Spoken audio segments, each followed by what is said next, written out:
On va démarrer le TP. Est-ce que vous avez fait le cours? Oui, on a fait le cours. D'accord, vous avez commencé le cours. Mais de toute façon, la partie cours est TD. Donc, même le TD, vous le ferez en cours.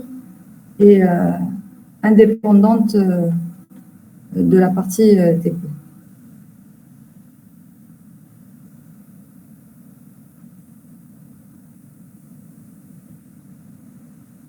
Donc, ce qu'on va faire, on va reprendre quelques notions du TP1.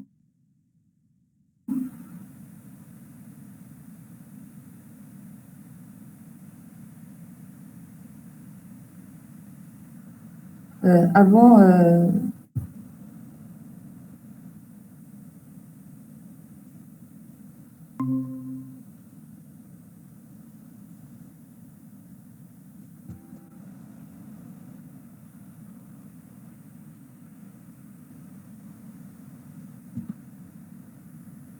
donc, je voulais reprendre quelques parties où je m'étais rendu compte qu'on dépasse rapidement dessus.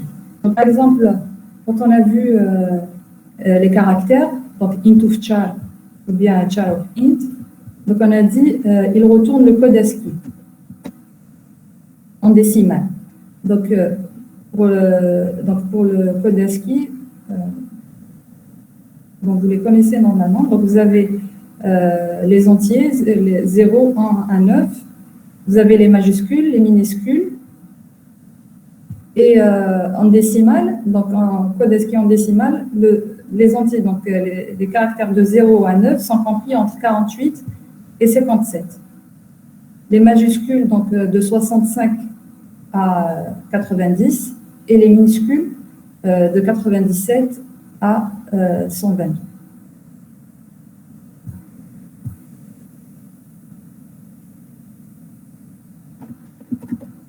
Donc, par exemple, quand on avait testé int of char A,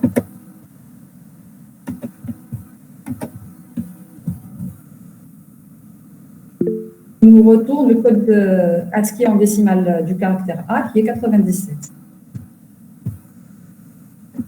Quand on a testé char of int, 97, donc toujours là, il nous retourne le caractère A.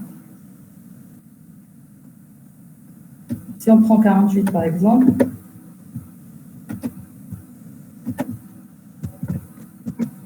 il nous retourne le caractère 0. Et si on prend l'inverse, int of char de 0, il va nous donner le code ASCII en décimale qui correspond au caractère 0. Donc c'est 48. Ensuite, on a vu qu'on pouvait utiliser les comparateurs, donc les opérateurs de comparaison sur les caractères aussi. Par exemple, si on prend, donc là, c'est l'ordre dans lequel ils apparaissent. Donc, si on prend 0, est-ce qu'il est inférieur, le caractère 0, est-ce qu'il est inférieur au caractère B en majuscule? Il nous retourne que c'est B.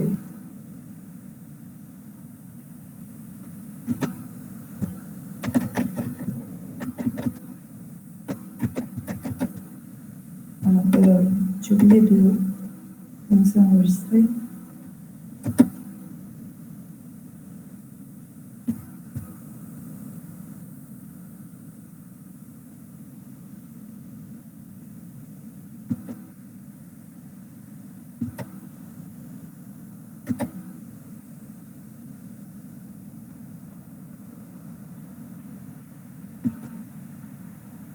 Ensuite, on a vu l'accent circonflexe qui permet de faire la concaténation entre deux chaînes de caractères.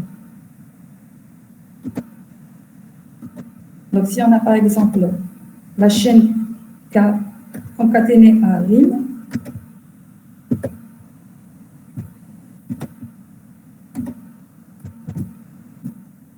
elle va nous donner la chaîne de caractères K.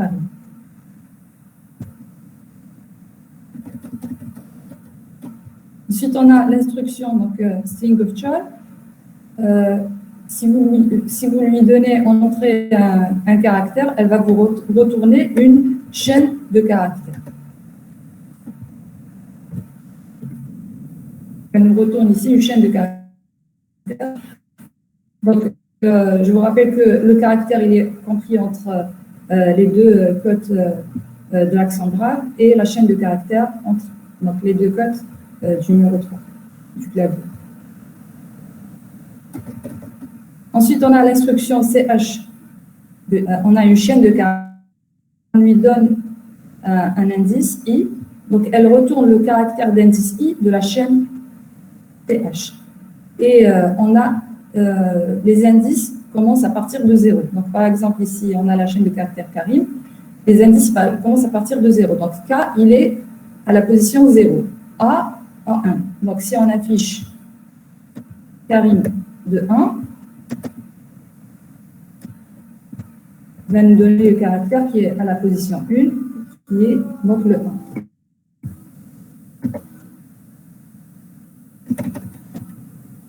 Ensuite, on a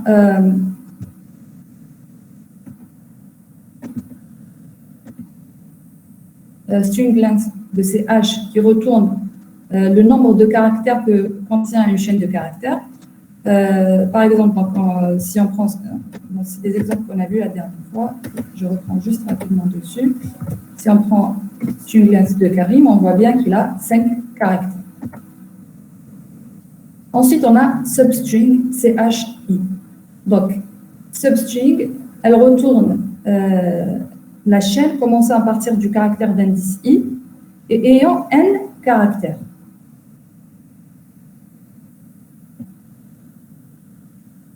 Donc, par exemple, si je vous demande d'afficher le R de Kader en utilisant substring, ça va être quoi?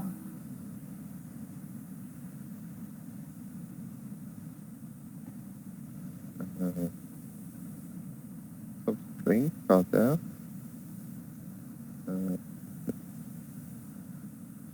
5, Oui. 5A. Alors, R, il est à quelle position? 3. On a dit, on commence ici par 0. Regardez, les indices commencent de 0. Donc 0, 4. 1, 2, 3, 4. Voilà. Donc le dernier caractère, il est à la position taille moins 1. Donc pour afficher R, c'est substring Kader 1, 4. Pardon, il est à la position 4. Et on veut afficher un seul caractère.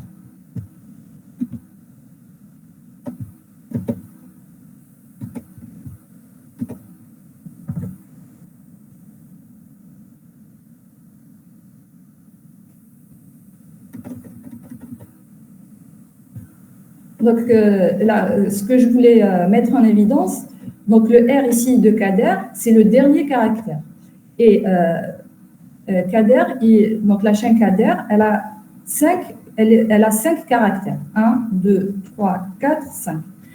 Par contre, pour retrouver la position de R, on commence à compter à partir de 0. Donc, il est à la position 4 et qui correspond en fait à taille moins 1.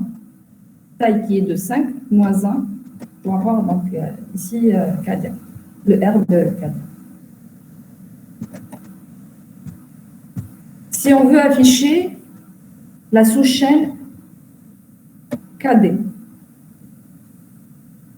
ça va être quoi? Qu'est-ce qu'on va mettre en paramètre à substring?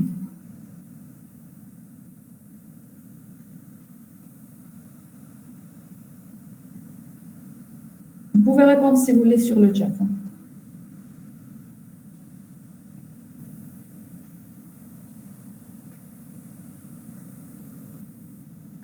Madame 0. Oui. Et 3. Regardez. Substring, donc elle a comme paramètre la chaîne de caractères. Elle a I, donc I c'est l'indice à partir duquel on veut afficher. Et N, il correspond au nombre de caractères. Oui, donc 0, Qu'on veut afficher. 04. 0,4. Vous avez quand même testé vous aussi en même temps. Donc c'est 0,4. Parce qu'on veut afficher à partir de K et on veut afficher combien de caractères? On veut afficher 4 caractères. On veut afficher jusqu'ici. Donc on veut afficher 4 caractères.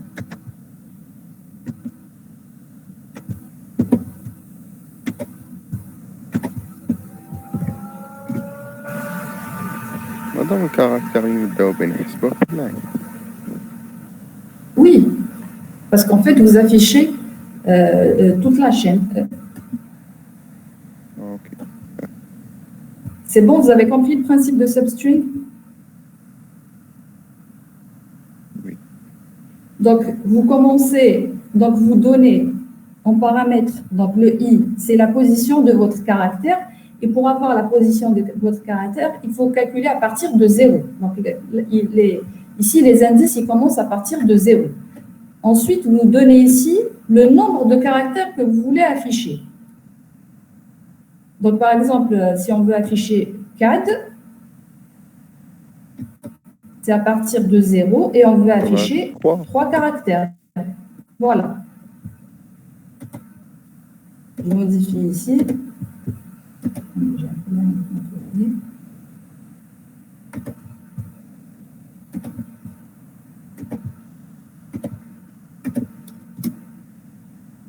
Si je veux afficher, par exemple, A2, ça va être quoi? Ça va être 2, maintenant on déroule 1 Oui. et 2.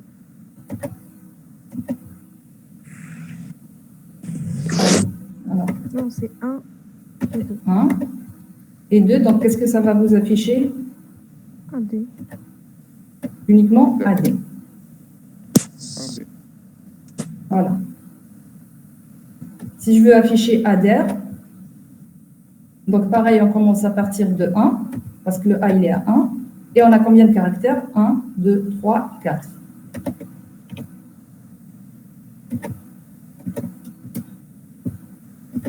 Et le 4, je répète, donc là, le R, c'est le dernier caractère. Donc, si on devait le prendre, si on devait par rapport à la taille, je veux dire, par rapport à la taille de la chaîne, ce serait quoi? Donc, la chaîne, elle est de 5 caractères. Donc, le R, il est à la position taille -1.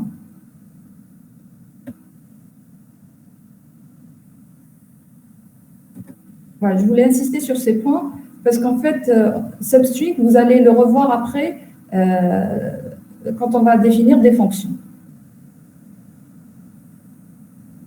Et je répète ici, le CH aussi, si on veut afficher un caractère, là, c'est l'indice.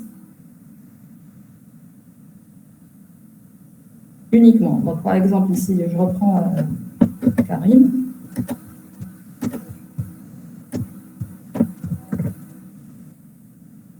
Je vais afficher... là, par contre, il nous affiche un seul caractère. Hein. Donc, si je veux afficher le M, il est à quelle position?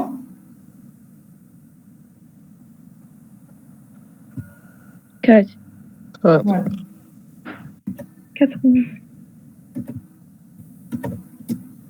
Il nous affiche le caractère M. Voilà, donc je voulais juste faire un petit rappel dessus avant de passer à la suite. Madame, Oui? est-ce que vous pouvez me dire où ça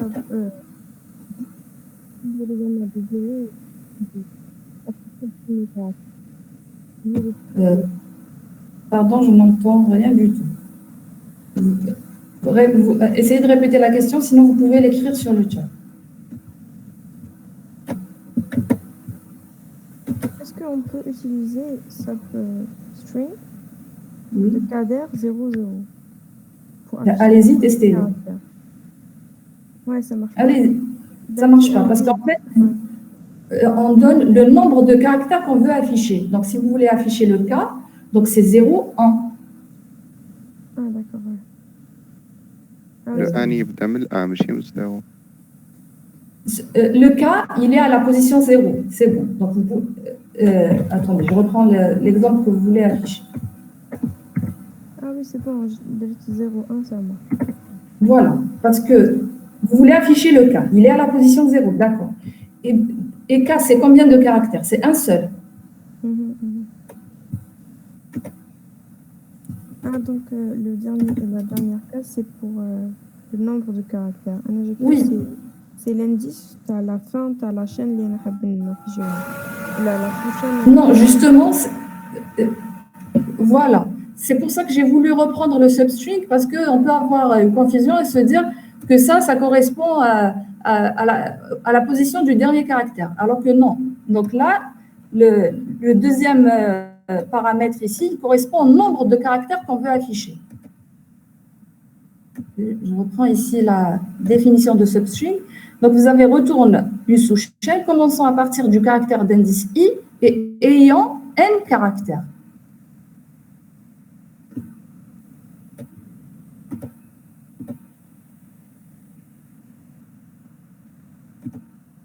C'est bon pour substring?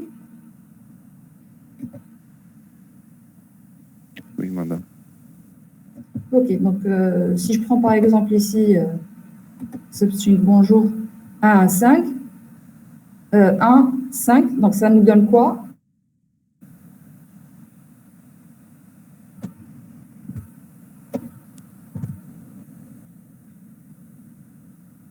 Bonjour. Donc le 1, il correspond au haut, Oh. parce qu'il est à la position 1, et on veut afficher 5 caractères. Donc on compte 1, 2, 3, 4, 5. Donc il va normalement nous afficher ça.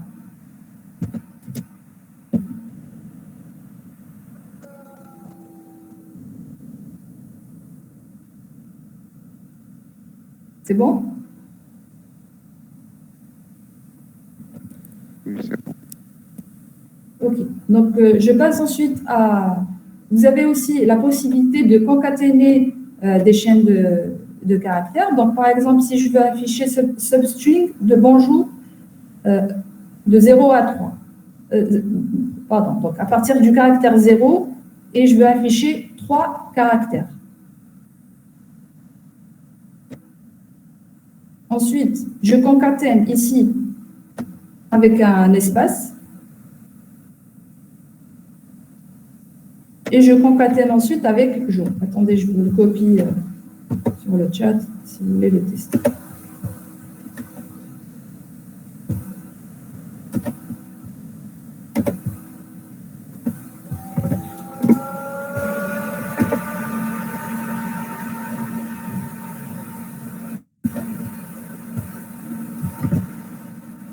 Donc là, substring de bonjour, 0, 3 caractères. Qu'est-ce qu'il va nous afficher?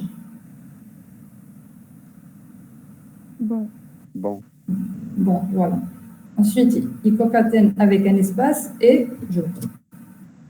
Voilà ce qu'il nous dit.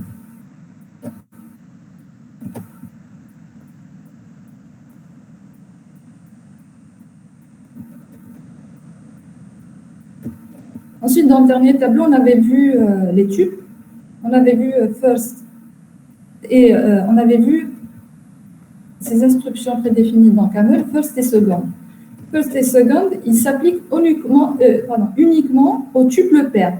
Si vous testez par exemple first sur un tuple qui contient plus de deux, plus de deux éléments, il ne va pas l'accepter. D'ailleurs, essayez-le si vous voulez. Donc, first, là, je voulais juste mettre en évidence que first et second, ils s'appliquent au tuple pair. First, il affiche le premier élément et second, il affiche le deuxième élément.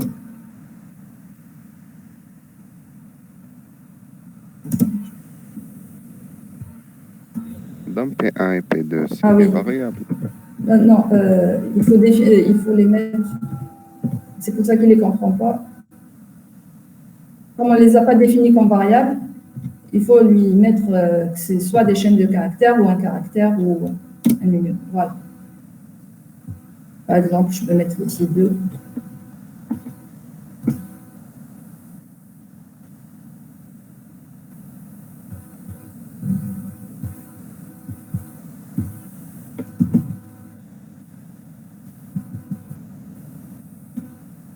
Je corrigerai ça avant. Ensuite, si on prend second,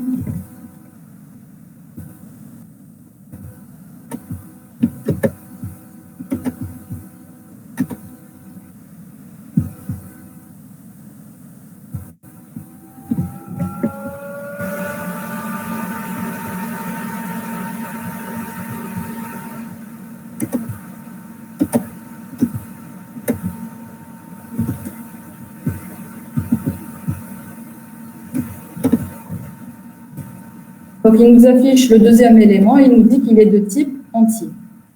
Le first, il nous affiche le premier élément et il nous dit qu'il est de type string, donc chaîne de caractères.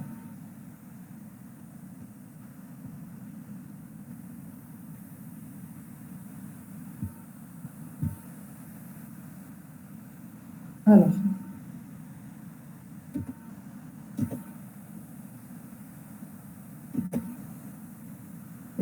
Je continue ici.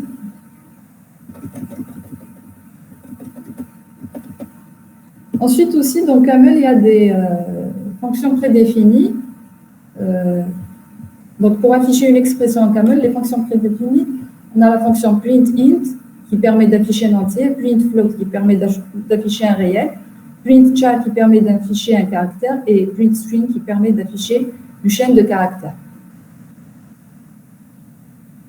Donc, elle affiche donc cet argument, mais ne produisent pas de résultat. Ceci s'exprime par le type unit, qui signifie qu'il n'y a pas de résultat. Donc, printInt, donc le print, il permet juste d'afficher, il ne donne pas de résultat. Du coup, il ne nous donne pas un type. Donc, par exemple, si on teste printInt 9,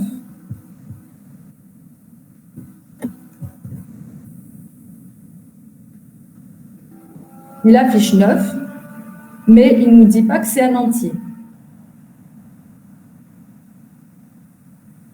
Par contre, regardez, si je fais ça, 9, il nous dit que c'est un entier.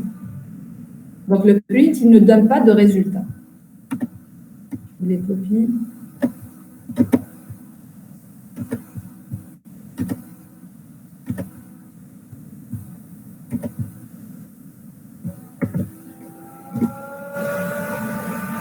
Alors, un tuple, je reprends ici le TD.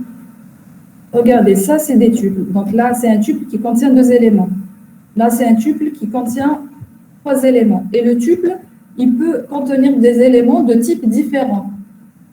Regardez, si je prends par exemple celui-là, il va nous retourner, et il peut même être composé de sous-tuples. Et il va nous retourner le type de chaque élément du tuple. Je range les codes. Vous voyez, donc il nous dit que 12 est un entier, octobre une chaîne de caractères, et true, c'est un booléen. Je peux prendre aussi ce tuple-là, qui est composé de 3 éléments, et le 3e élément est lui-même un tuple composé d'une chaîne de caractères et d'un entier. Donc, il va nous retourner le type de chaque élément de ce tuple. Ici.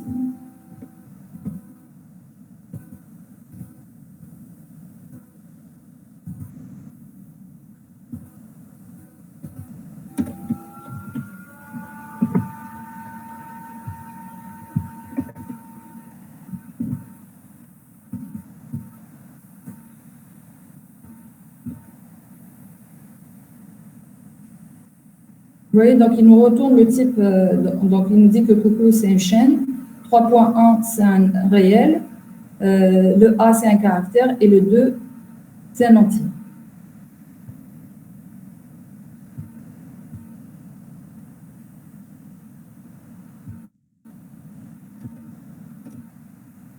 Donc je reprends ici ces fonctions prédéfinies. Donc je disais ces fonctions-là, elles ne retournent pas de résultat. Donc elles ne retournent pas un type, et elles retournent plutôt ce qu'on appelle le type unit, qui signifie qu'il n'y a pas de résultat.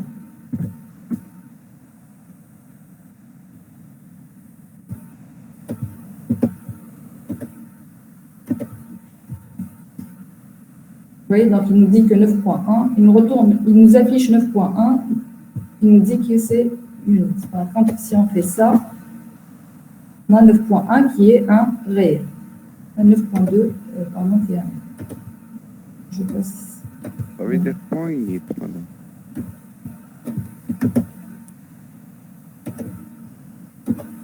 Madame, Comment?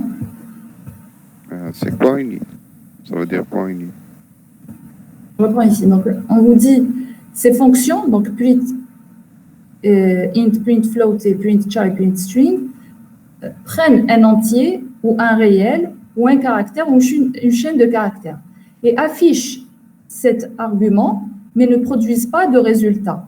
Donc, c'est une fonction prédéfinie dans Camel. Vous lui donnez en argument soit un entier, soit un réel, soit un caractère, soit une chaîne de caractères, et elles permettent juste d'afficher ces arguments-là, mais ne donnent pas de résultat. Comme elles ne donnent pas de résultat, donc elle ne va pas donner le type de ce résultat. Et comme elle ne donne pas de type, elle donne, donc en fait, ce qu'elle donne, c'est le type unit, qui signifie qu'il n'y a pas de résultat. Je vais vous le mettre en gras ici.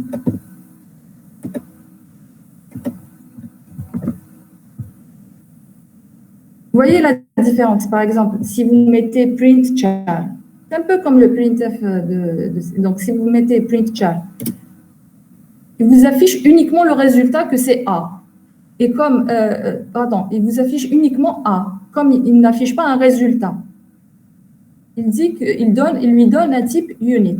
Par contre, si vous ne mettez pas print char et que vous mettez caractère A, deux points virgule, il vous affiche que A, donc là, il affiche un résultat. Donc, il vous affiche que A est un caractère. Okay. D'accord? Oui. Donc, si on prend ce print string aussi de bonjour, pareil, il affiche bonjour, et comme ce n'est pas un résultat, il lui donne le type unit. Par contre, si on fait ça, donc on lui dit d'afficher bonjour et de nous dire quel est le type de bonjour. Donc, quand on donne cette instruction de cette forme-là, on lui demande de nous donner quel est le type de bonjour, de l'afficher, de nous donner le type de bonjour. Donc, il nous dit que bonjour est de type string, donc chaîne de caractères. Voilà pour le petit rappel concernant la partie qu'on avait fait la semaine passée. Donc, si c'est clair, surtout pour substring, etc., je passe à la suite. C'est bon? Vous pouvez répondre ici. Oui, madame, c'est clair.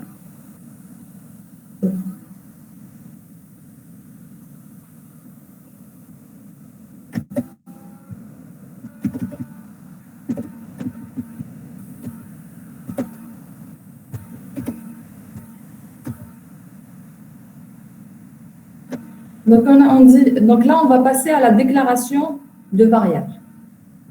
Donc, on nous dit une définition est une déclaration qui associe un nom à une valeur. On distingue les déclarations globales et les déclarations locales. Donc, on va commencer par les déclarations globales. Voilà la syntaxe.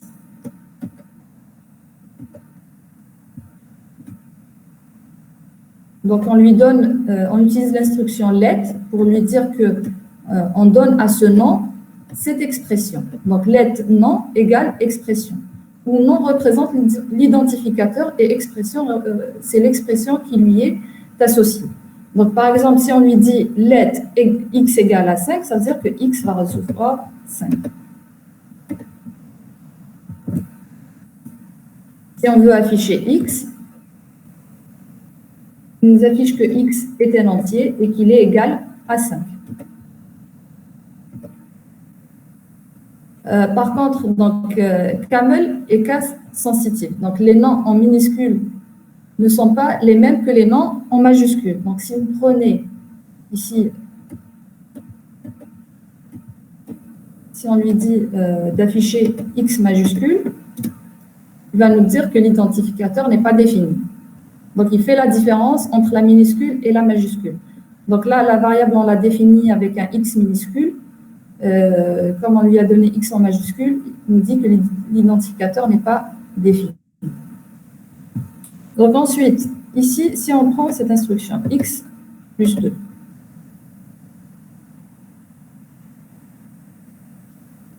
Vous avez ce TP, vous pouvez tester en même temps que moi? Oui, madame, en effet. Oui, madame. Okay. Donc là, il va prendre la valeur de X qui est à 5 et il nous affiche que le résultat est un entier et que c'est égal à 7. Ensuite, là, qu'est-ce qu'il va afficher? Il va afficher quel type ici? Taille, qu'est-ce qu'elle va avoir comme type?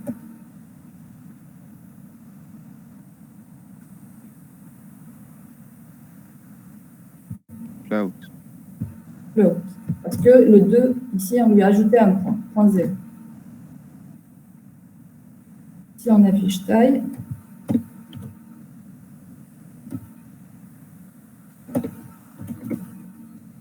il nous dit que 2.0 est de type ou réel. Est-ce que 5 fois taille va marcher?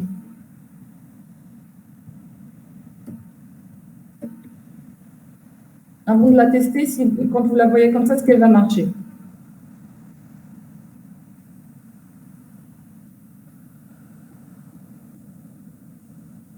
Non, elle ne marche pas. Ça ne marche pas. Oui, pourquoi? 5 enfin, j'ai testé. ما راحش initialiser الخطأ.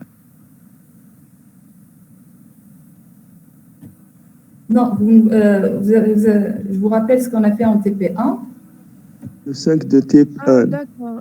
Type int, le 5. Int. Voilà. Le taille, il est de type float.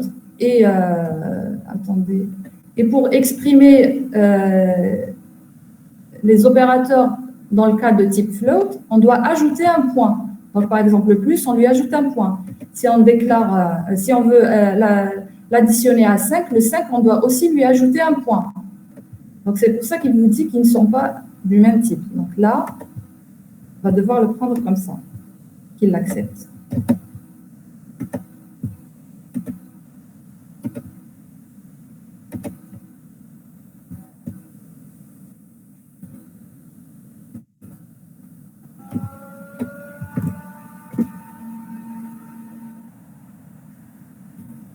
D'ailleurs, si on enlève le point ici à 5, il ne va pas non plus l'accepter.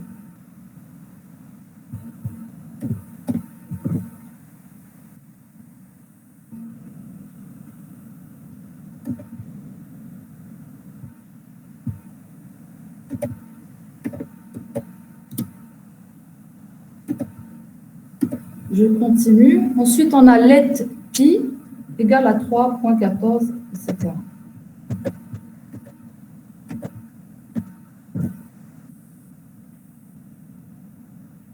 Bon, il nous affiche que pi est un réel. Ensuite, let rayon égale à 10.0. Donc,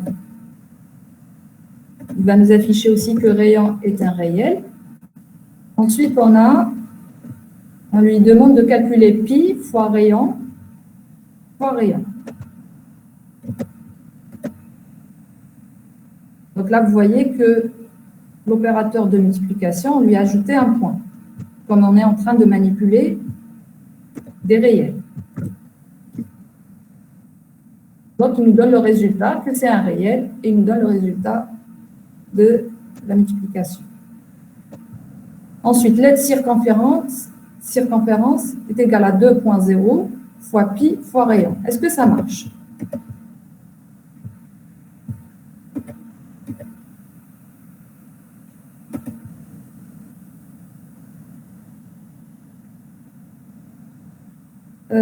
Let y égale à 4. Vous l'avez testé où?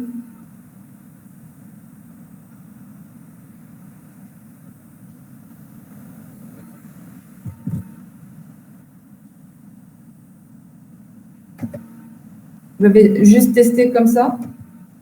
Attendez, je vais la prendre.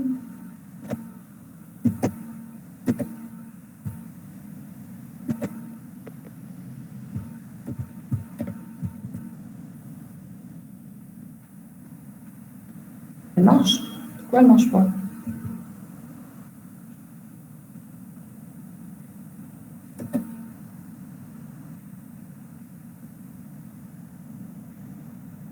Je l'ai copié à partir de votre texte. Hein.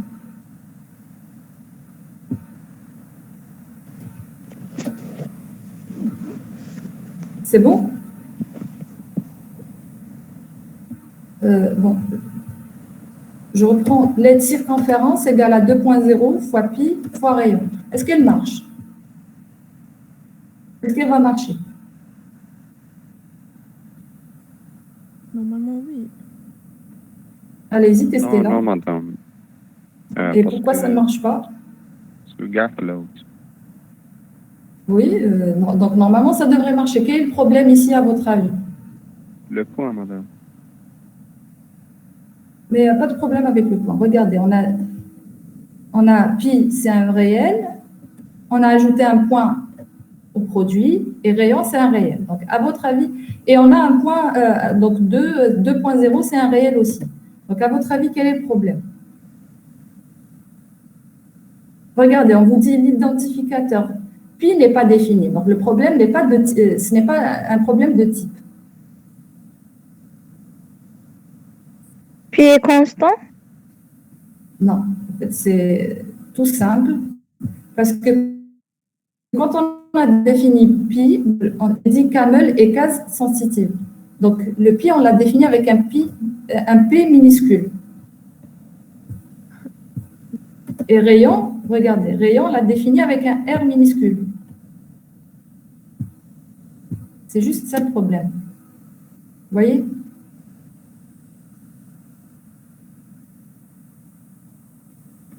Donc, si vous définissez vos variables avec uniquement des minuscules, il faut les reprendre avec des minuscules. Si vous modifiez un seul caractère en majuscule, il ne l'accepte pas. Attendez, je vous la copie en minuscule, si vous voulez.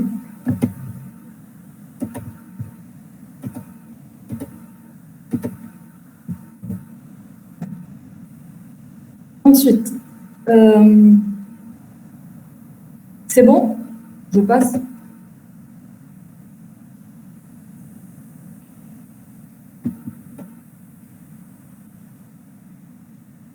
C'est bon, si vous avez fini de tester, je passe à la suite.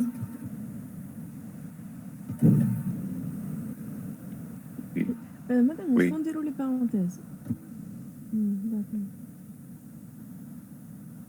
Essayez de voir sans parenthèse, qu'est-ce que ça dit. Erreur de syntaxe. Voilà, donc, il faut ajouter les parenthèses.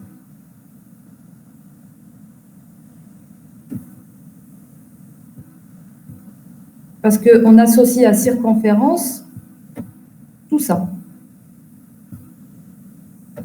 Tout le produit. Donc, il faut mettre les parenthèses.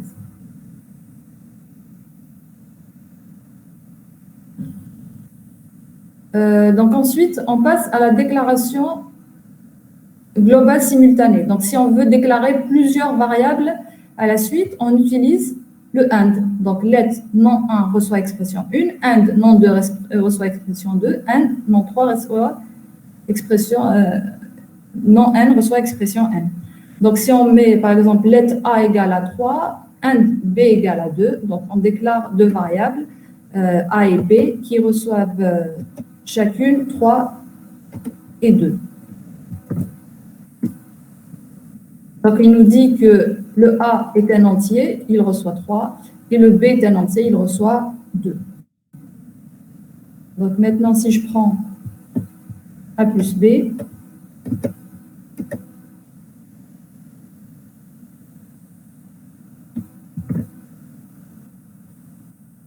donc il fait l'addition, 3 plus 2, 5.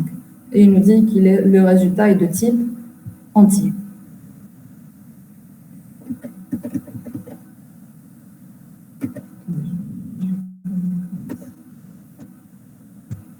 Ensuite, maintenant, bon, là, on a défini les variables globales. Maintenant, on passe à la définition de variables locales.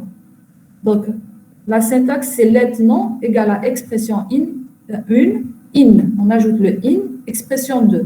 qui signifie qu'en fait, la valeur de expression 1 du nom, n'est connue que pour le calcul de expression 2.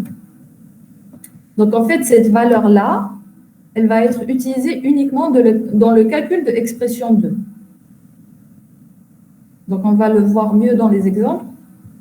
Donc, si on définit ici une variable globale, ensuite, on peut lui donner une variable globale avec une valeur.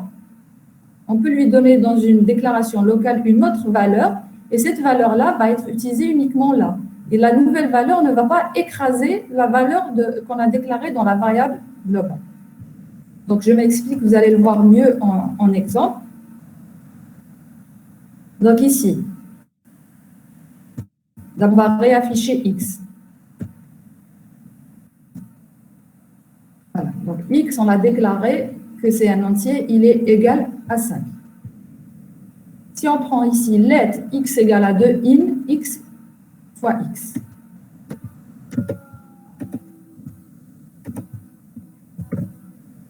Il nous donne comme résultat, donc là, il va utiliser x égale à 2 et non le x égale à 5.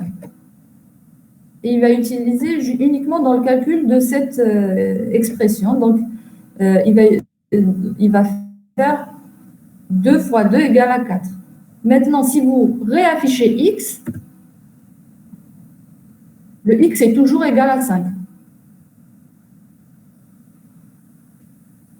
Il n'a pas écrasé la valeur qu'on a déclarée dans la variable globale. Donc ici, let x égale à 2 in x fois x, il a utilisé uniquement dans cette expression. C'est clair?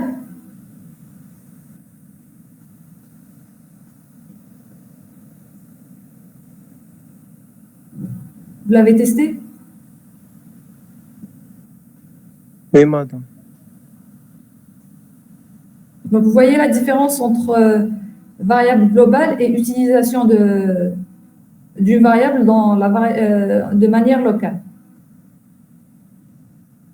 Madame, la division, tu me sais pas let x, let x égale à let in x sur 2. Allez-y, testez-la. Let x égale à 7. À 2. 7 in x sur 2.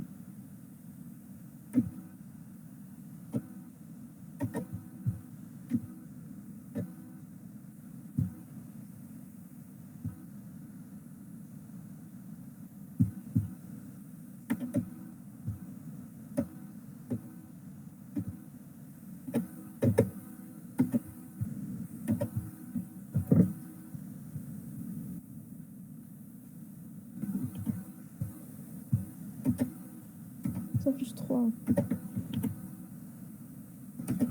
Ils affichent l'entier, normalement. Ouais, 3. Sur, monsieur fois, madame. Ouais.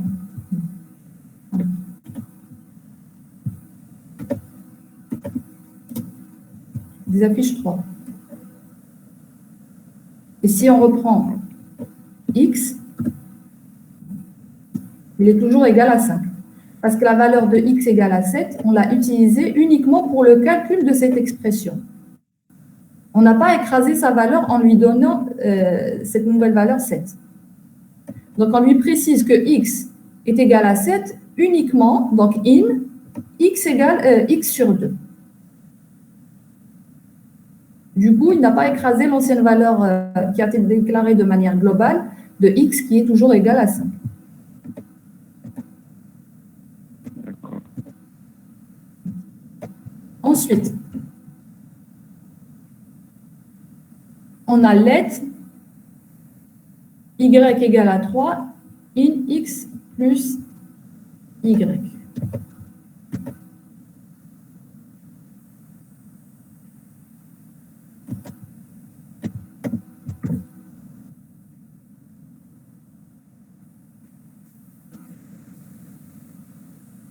À votre avis, si on affiche y, qu'est-ce qu'il va l'afficher? Normalement, Donc là, on vient de déclarer une variable locale qui sera utilisée, qui a été utilisée dans cette expression. Donc, on vient de déclarer que y égale à 3, in x qui est égal à 5, toujours à 5, plus 3. Maintenant, si on affiche y, à votre avis, est-ce qu'il va l'afficher? non, 4. non, il va rien afficher. Ah, parce qu'on l'a déclaré avant. Vous vous rappelez quand... Y déjà. oui, vous rappelez dans le chat, il y a votre camarade qui a... Ah, d'accord. Bon, je vais prendre... bon, c'est pas grave. Je vais prendre un autre caractère. Une autre lettre. Madame, il n'y a pas moyen d'effacer le Y les dernières قبل. Sincèrement, je ne sais pas si on peut supprimer une variable qu'on a déjà. On peut écraser sa valeur, peut-être. Oui, on peut écraser sa valeur, c'est sûr.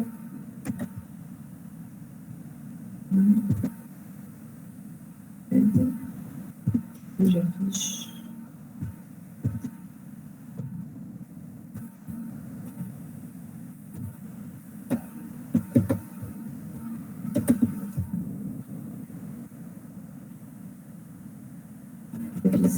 Vraiment.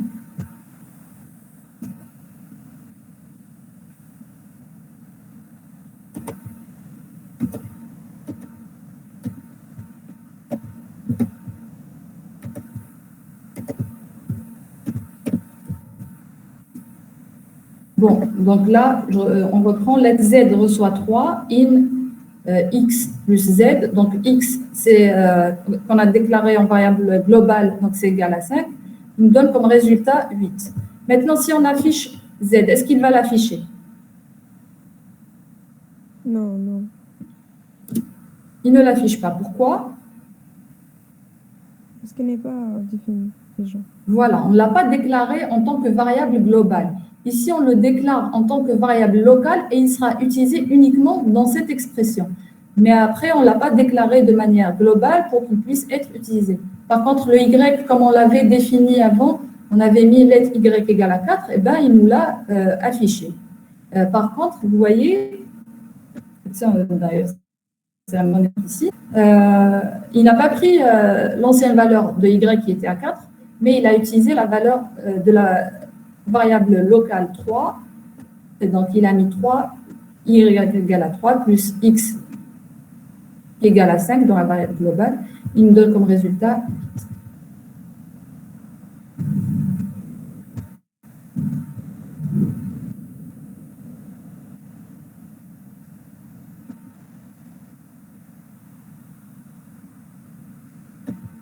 Ici, à votre avis, qu'est-ce qu'il va nous donner comme résultat?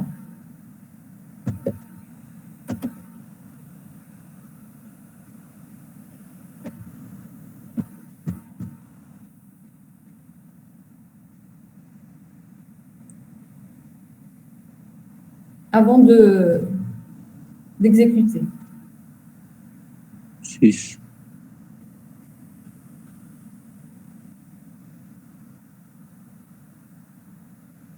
C'est ça. Six. Donc, vous avez x égale à 3, in x plus 3. Oui, c'est Donc, ça. le 3, donc il va l'utiliser ici, de manière locale. Donc, il va utiliser la x définie de manière locale dans cette expression. Du coup, la nouvelle valeur de y, c'est 6. Là, par contre, il a écrasé l'ancienne valeur. Parce que là, le y, il est défini de manière globale. Il y a des parenthèses ici, il n'y a pas de in. Donc, y, il va recevoir toute la valeur retournée par cette expression. Par contre, le x, il est toujours égal à 5. D'accord?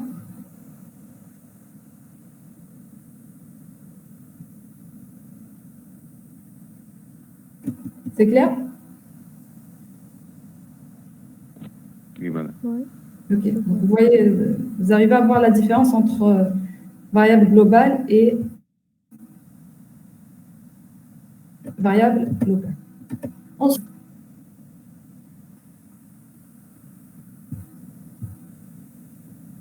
Qu'est-ce que ça va être ici, à votre avis?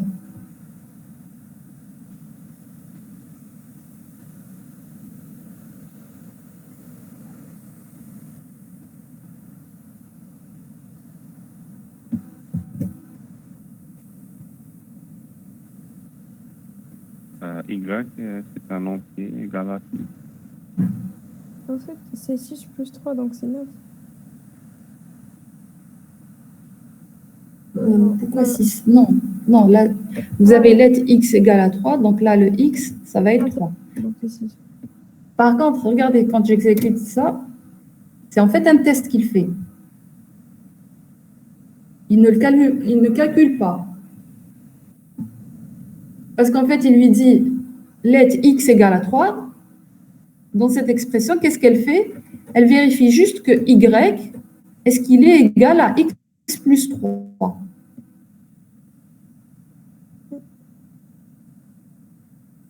Par contre, si on voulait afficher le y, on aurait utilisé cette syntaxe.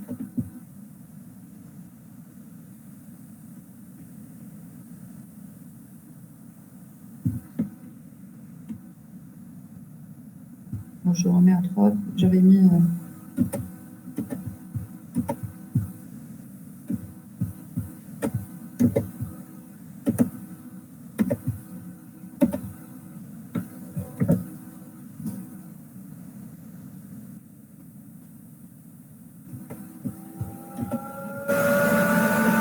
En fait, il faudrait regarde.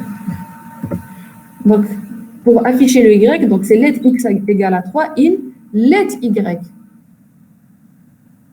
égale à x plus 3. Ensuite, on met ce résultat dans y. Là, par contre, il va nous afficher que y est égal, que le résultat, c'est 6. Si on met ici x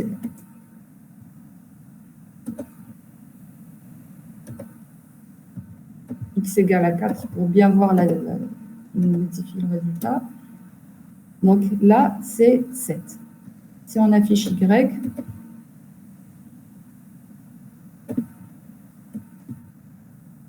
il est toujours à 6 parce que là, le y, on l'a déclaré comme étant local. Madame, il y a une erreur. Erreur. Oui, ça? De let x égale à 5, in z égale x moins 3. Ou initialiser déjà z égale à 2.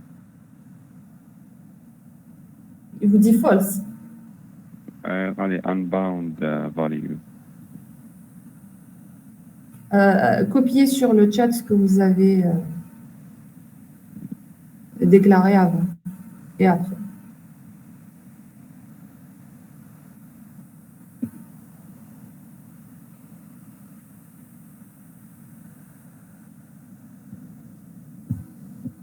Donc, je reprends cette instruction.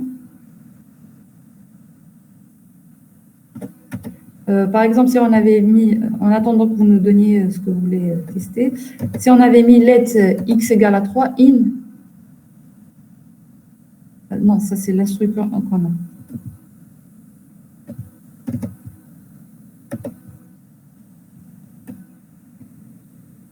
In x plus y, il donne résultat 9, parce que là, le y égale à 6.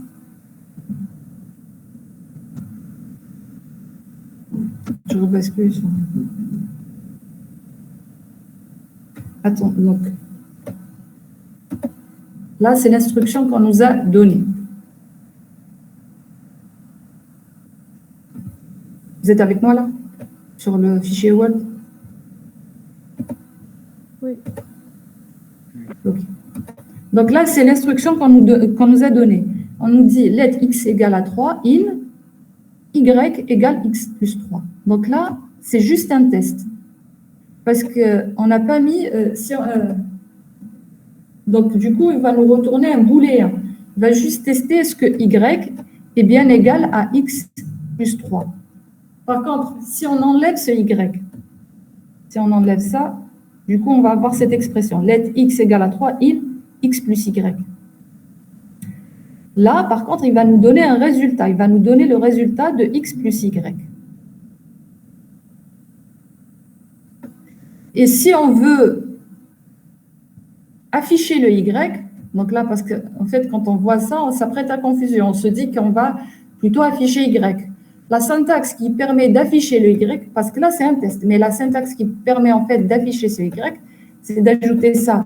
C'est let x égale à 3 in let y. Donc, on déclare aussi y comme étant une variable locale. Donc, let y égale à x plus 3. Ou ça, où est-ce qu'on va la mettre? In y.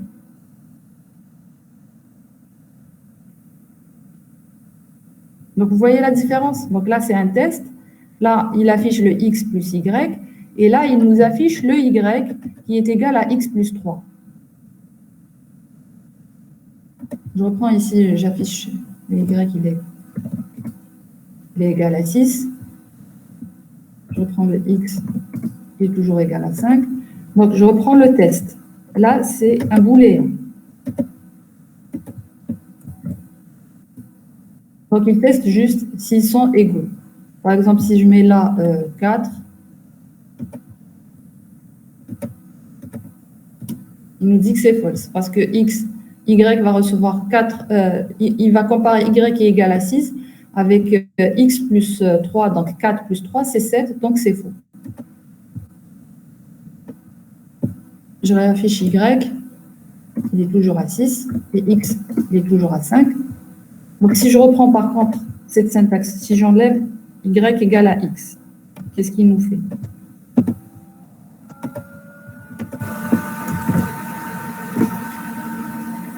Donc, il nous donne le résultat. Donc, il remplace le x dans l'expression locale, plutôt la déclaration locale de x, il remplace ici par 3. Donc, 3 plus 6, ça nous donne 9. Je réaffiche y et je réaffiche x, qui sont toujours à 6 et 5. Si on veut afficher, donc là, si on voulait afficher à quoi est égal y quand on lui donne x plus 3. Quand on déclare x comme variable locale, qu'on veut aussi déclarer y comme variable locale. Donc, si on veut déclarer x comme variable locale et y comme variable locale, donc on va mettre let x égale à 3 in. À partir du moment qu'on met in, ça veut dire que x est une variable locale et elle va être utilisée dans ce calcul. Ensuite, on ajoute let y égale à x plus 3 in. Pareil, ça veut dire que y plus 3, y reçoit x plus 3 est déclarée de manière locale et elle va être utilisée uniquement pour le calcul ici de cette expression qui est y.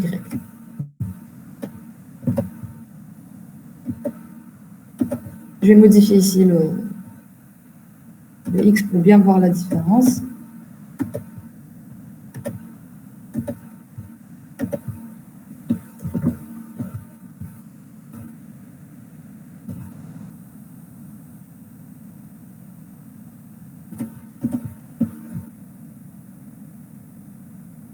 Donc, il nous affiche le résultat, mais y est toujours égal à...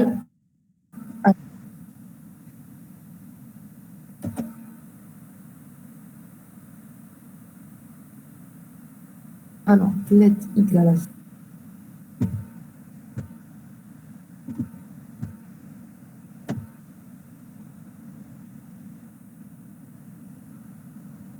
Oui, parce qu'en fait, pareil, ça ressemble un peu à l'exemple ici que j'ai donné. Là, vous avez une instruction qui manque. Vous dites, je reviens sur le chat, vous dites let x égale à 5. In, ça veut dire que x égale à 5, il va être utilisé ici, dans cette expression-là. Ensuite, vous dites let z égale à x moins 3. Là, il manque la suite de votre expression. Qu'est-ce que vous voulez mettre après?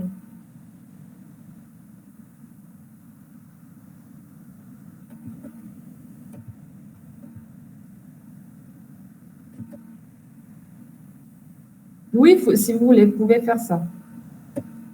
Comme on a fait ici, in.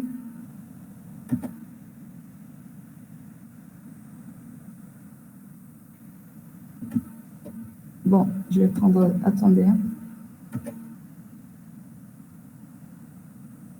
Oui, vous pouvez mettre and. On a dit qu'on pouvait déclarer des variables globales ou même locales. Si on veut déclarer plusieurs, on peut mettre le and. Alors, je reprends le z, il est égal à combien?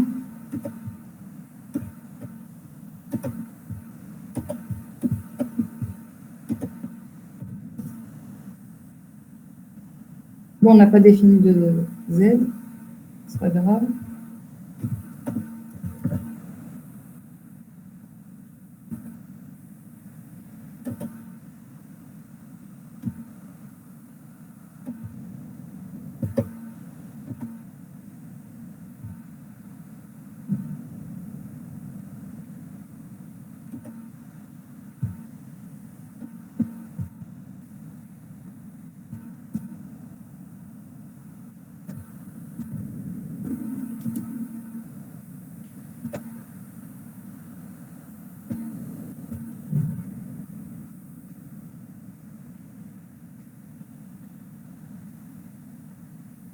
On va tester ici de mettre and.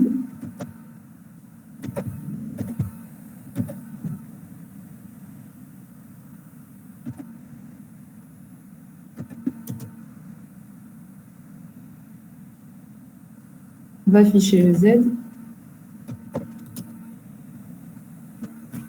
Le z n'est pas encore défini parce qu'on a mis le in ici.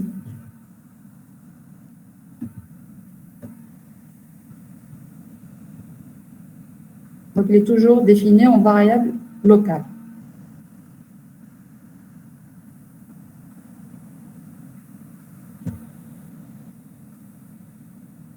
C'est clair, vous avez suivi? Je vous copie les instructions qu'on a testées. Attendez, Oui.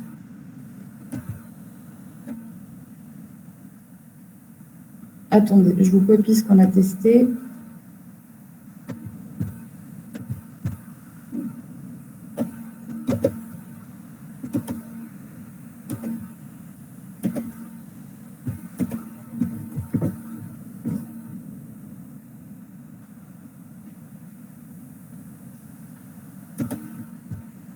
On l'a aussi testé de cette manière, on peut ajouter le and.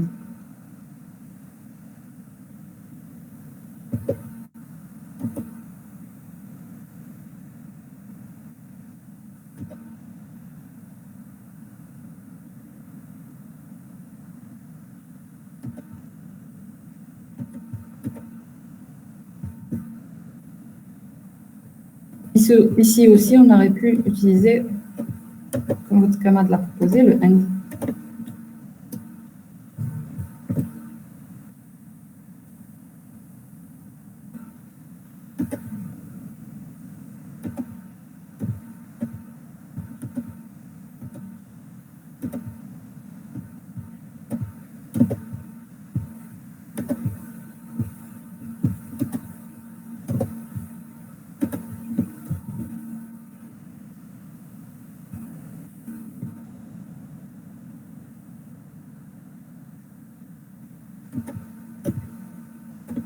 Madame, même si نحو in z تمشي. Dans quel cas?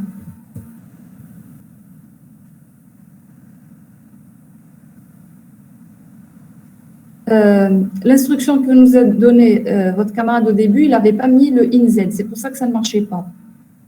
Il avait mis let. Attendez, où est-ce qu'elle est? Let x égale à 5 in let z égale à moins 3. On voit bien qu'il manque quelque chose. On lui dit de mettre x à 5 dans